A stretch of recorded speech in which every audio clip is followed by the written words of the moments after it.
Hello, this is going to be a quick guide on how to set up Console Launcher as your front end of choice. So Console Launcher is available in the Google Play Store, however that is an older version, that's the 1.0 version, which only really accounts for Android apps. The one we're going to be looking at is available on GitHub. It is free with a paid upgrade. The paid upgrade allows a lot of the customization options. It's about £3 or £4, so about $5–6. It's a one-off payment. It's not a subscription. So if you think this is something that you want to spend your time tinkering with, I fully recommend it. So we're going to go to Chrome and we're just going to Google Console Launcher. It should be the first result. You're looking for a GitHub. We're going to tap into that. So it's by Daijisho, I believe that's pronounced, of Console Launcher. So you can see there it is. So we've got in our releases a 2.0 beta that came out a couple of weeks ago. So this is relatively new and it is still in beta, just to be aware of that. So the beautiful thing about GitHub is we can see that the patch notes here and when it was updated. So we're going to install that. Let that download. Should only take a second. We're going to open it up. We're going to install it. Now, what I'm going to do whilst I'm here is I'm going to go back to the main console launcher by tapping Console Launcher. I'm going to copy that link. We're going to go into Obtainium. Console Launcher isn't yet in Obtainium. I'm going to put in a request to add it. We're going to add the app. The app source URL is that GitHub. Press done. We're not going to do override source. We're going to include pre-releases. We're going to fall back to older releases. Don't need to filter any titles or verify the latest tag. We're not going to track only. Then the app name is going to be Console Launcher. And then we're not going to use Google Play. For categories, we're going to take front end. And that should be it. So if we scroll back up to the top, we're going to hit add. Give that a moment. And basically what this will do is add it to your Obtainium. So anytime there's an update, you'll be able to get it updated automatically in the background without having to manually go to GitHub and keep installing. So if I scroll to front ends, there it is.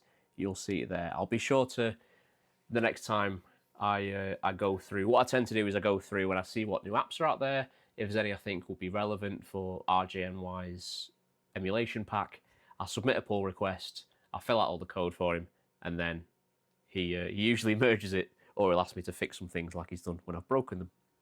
So that's just a way to keep it nice and updated. So now, all the boring tech stuff out of the way, let's get into the fun bit. We're going to open up Console Launcher. So I've already bought the premium upgrade. There might be an advert for it, I can't remember off the top of my head. So this can take a bit of time, and this is probably one of my negatives of Console Launchers. Every time you open it up or you turn on the device, it refreshes a lot of the systems, and it can take about a minute, whereas a lot of the other front ends, they're not messing about straight in. So you're going to get this prompt. We want to set it as our default. So this is going to take you to the default screen. So we're going to set Console Launcher. What do you want to focus on your whole screen? So I want to see some game icons. That's what my preference is. If you want to see grid view or wallpapers, that is entirely up to you. I'm going to focus on game icons. What kind of games do you play? So personally, I don't play stuff from the Google Play Store or the Android Store. I'm only focusing on the emulators. Pick whichever one suits you. I'm just going to stick with retro, and then I'm going to go next. Now for your icon image style, I wouldn't click none and disable scraping because we want a nice, gorgeous library to look at. I really like the Steam Grid DB. I like how clean it is. You can also go for the box art. You can have physical media if you like. Not something I go for, but it's all your choice.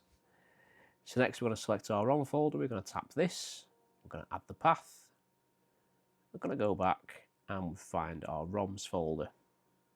Use that and we'll allow it, and then we'll close out of that and we'll just hit next. So this should scan through and detect the platforms that are in that ROMs folder. So it can take a moment. It's going to come with this about logging into Retro Achievements. I'm just going to log in. So it's an API key login. So if you're not sure where this is, I will show you. So if you tap that little key, it will take you to the relevant page, which is very handy. So log into your Retro Achievements account, scroll down and tap this blurry API key. It won't be blurry for you, but it is currently. So we tap that, that'll copy it to your clipboard, and then we'll go back to console launcher, we'll log in, we'll pop our username in. I'll just do that now. Paste in our API key. And there we go, we've signed in. So it's still getting things ready. As you see, I've got a little pop-up there that's still scraping games. There we are. So that took about 3-4 minutes. I'm assuming it depends on the systems you've got installed or the folders you've got installed. If you've only got a few games, hopefully it's a lot quicker, because that was painful. I could have gone for a bath. So here we are. This is very basic. So as you can see, it's automatically detected some games I've got installed and assigned the relevant folders. So there we are. It started scraping some box art. I can see that it's also detected some retro achievement hashes, which is why I've got the little trophy icon in the corner. So whilst that's working away, let's have a look. So first we're going to go into so this is our app drawer, so this will give you access to all your normal apps. By default, I think you have your web browser, which will be your default web browser. So in my case, just Chrome, because it's just built in. The Play Store, I think that's music, which I don't have any music installed on here. Not the best speakers, so I don't know why you would. And then our settings cog. So in here, I believe a lot of this will be grayed out if you don't have the premium upgrade, especially around the customize area. Like I said, if you get this far and you think, actually, this feels like my kind of front end, pay the money. It's in comparison to what you've spent on the AYN Thor and an SD card and the amount of money you spent on electricity refreshing that web page, waiting for that shipping notification to come through. It's nothing in the grand scheme of things, especially with it being just a one-off cost. So you can customize some music volume here. I really don't like music volume on my front end, so you can be quiet. Volume of the app banners, not 100% sure what that is. So a wiser man than I can educate you on that. The sound effects, vibration. The vibration, the haptics on this, I don't know if it's because I use the grip for ergonomics. It's very subtle, so it's not too overwhelming. In other, we have orientation. Obviously, want to leave that in landscape. I don't use Android TV mode or Samsung DeX support. I'm not an Android user in my day-to-day life outside of emulating consoles. I have an Android phone which I use for work, and I try not to because I despise it. You can swap screens. I like having it how it is, but you might differ. There's some maintenance stuff here if you need to clear the cache and reset if something gets stuck, or you need to force restart the app, you can do so here. Now for customize, you've got your icons. There's all different types of icons here. Select the icon type on the home screen. We use poster on the home screen. Oh, we use poster. What does that look like? Oh, kind of weird. So this is all part of where I won't delve too much into it because this is very much personal preference. So obviously you have a theme. It's your icons. So I'll go back to tile because I quite like the tile. And then for your app drawer, that is your little dots where it opens up your apps and your folder app types. So that is all down to you. You have rounded squares or squircles or cut corners. What do they look like? Ooh. They look all right. It's just kind of cut them off a little bit, as it said it would do. Can't believe I'm surprised at that. But there's so many options, and I believe all these have to be, you have to be a paid member. Do it. If you like the look of this app, get it done. Show an app background when hovered, I don't really like that option. It kind of gives a a faint background to them. There's Android wallpapers you can set. There's different types of folder views. There's all sorts in here. And then just the level of customization and the dock. So I like having the battery indicator. That just pops up there. I don't know if you saw it down here. Boop, 50%. Transparent docks, so you can make them transparent. You can use the colored dock buttons. They'll give you a preview there. Personally, I think they look a little ugly, so I quite like just a nice monochrome uniform. Now for the front end, it's auto-created the platforms. We've given it our ROM directory. If you ever need to change it, you can do so here. You can auto-create the platforms. You can create empty folders for everything if you wish to do so. Wouldn't advise it, but if that's the way you roll, that's the way you roll. Now, for all your platforms, you're going to want to tap in and make sure that your player is correct. Looked like it was trying to do something in the background there. Because I think most of these will default to RetroArch, or it may ask you what player you wish to use. So for the install cores, I want to give this access to RetroArch. So if you follow my video where we set up those emulators and we set up RetroArch, then in my root storage I have a RetroArch folder. I'm going to use that folder, and then that can get the information it needs to.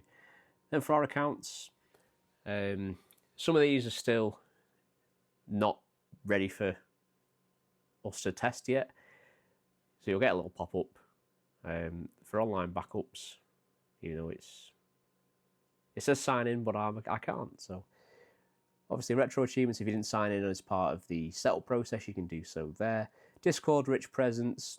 This basically sets your Discord status to whatever game you're playing, or within that game if there's specific rich presence exposure. So if you might have seen your friends online, it says, oh, they're doing this in this game, and it's more specific than just what game they're playing. So that's your Discord rich presence. For your controls, you can set how you'd like to interact with the UI. Personally, for a lot of this, I just use the touchscreen, and then I use the controls for the actual games. So that's entirely up to you. And then in the about, one thing I really like is in here, they give patch notes, which you'll have seen on the GitHub. So anytime there's an update, it's always good just to have a nosy. And then there's some contact information where you can request features and report bugs.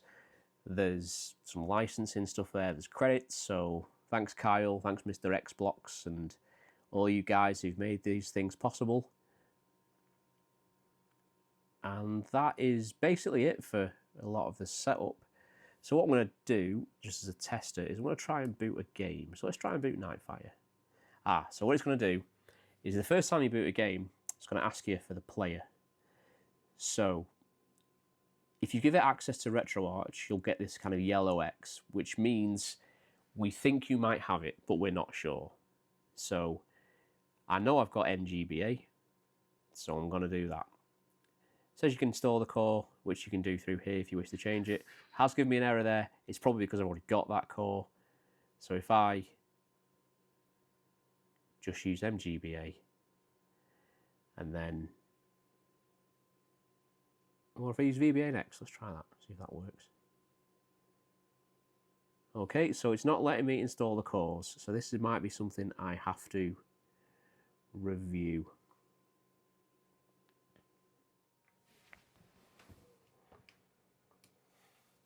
Okay, so my apologies about that. Apparently it is something that's a little bit buggy, but I believe I have found the workaround. So we're going to open up Game Boy Advance. No, we're not. Apologies, I believe I've found the solution. So apparently this is a bit of a kind of known bug where things aren't acting as they should. Like I said, it is in beta. So we're going to go to Settings. We're going to go to Front End, RetroArch. And when we give access to RetroArch, we're going to tap this burger menu, and we're looking for this RetroArch, not the folder. We're going to tap that. We're going to use this folder. I'm going to allow that. This should, there we go, so I can see it's pulled through the installed cores there. So now if I go to Game Boy Advance and I try Nightfire, it's going to ask you, have I set it up already? OK.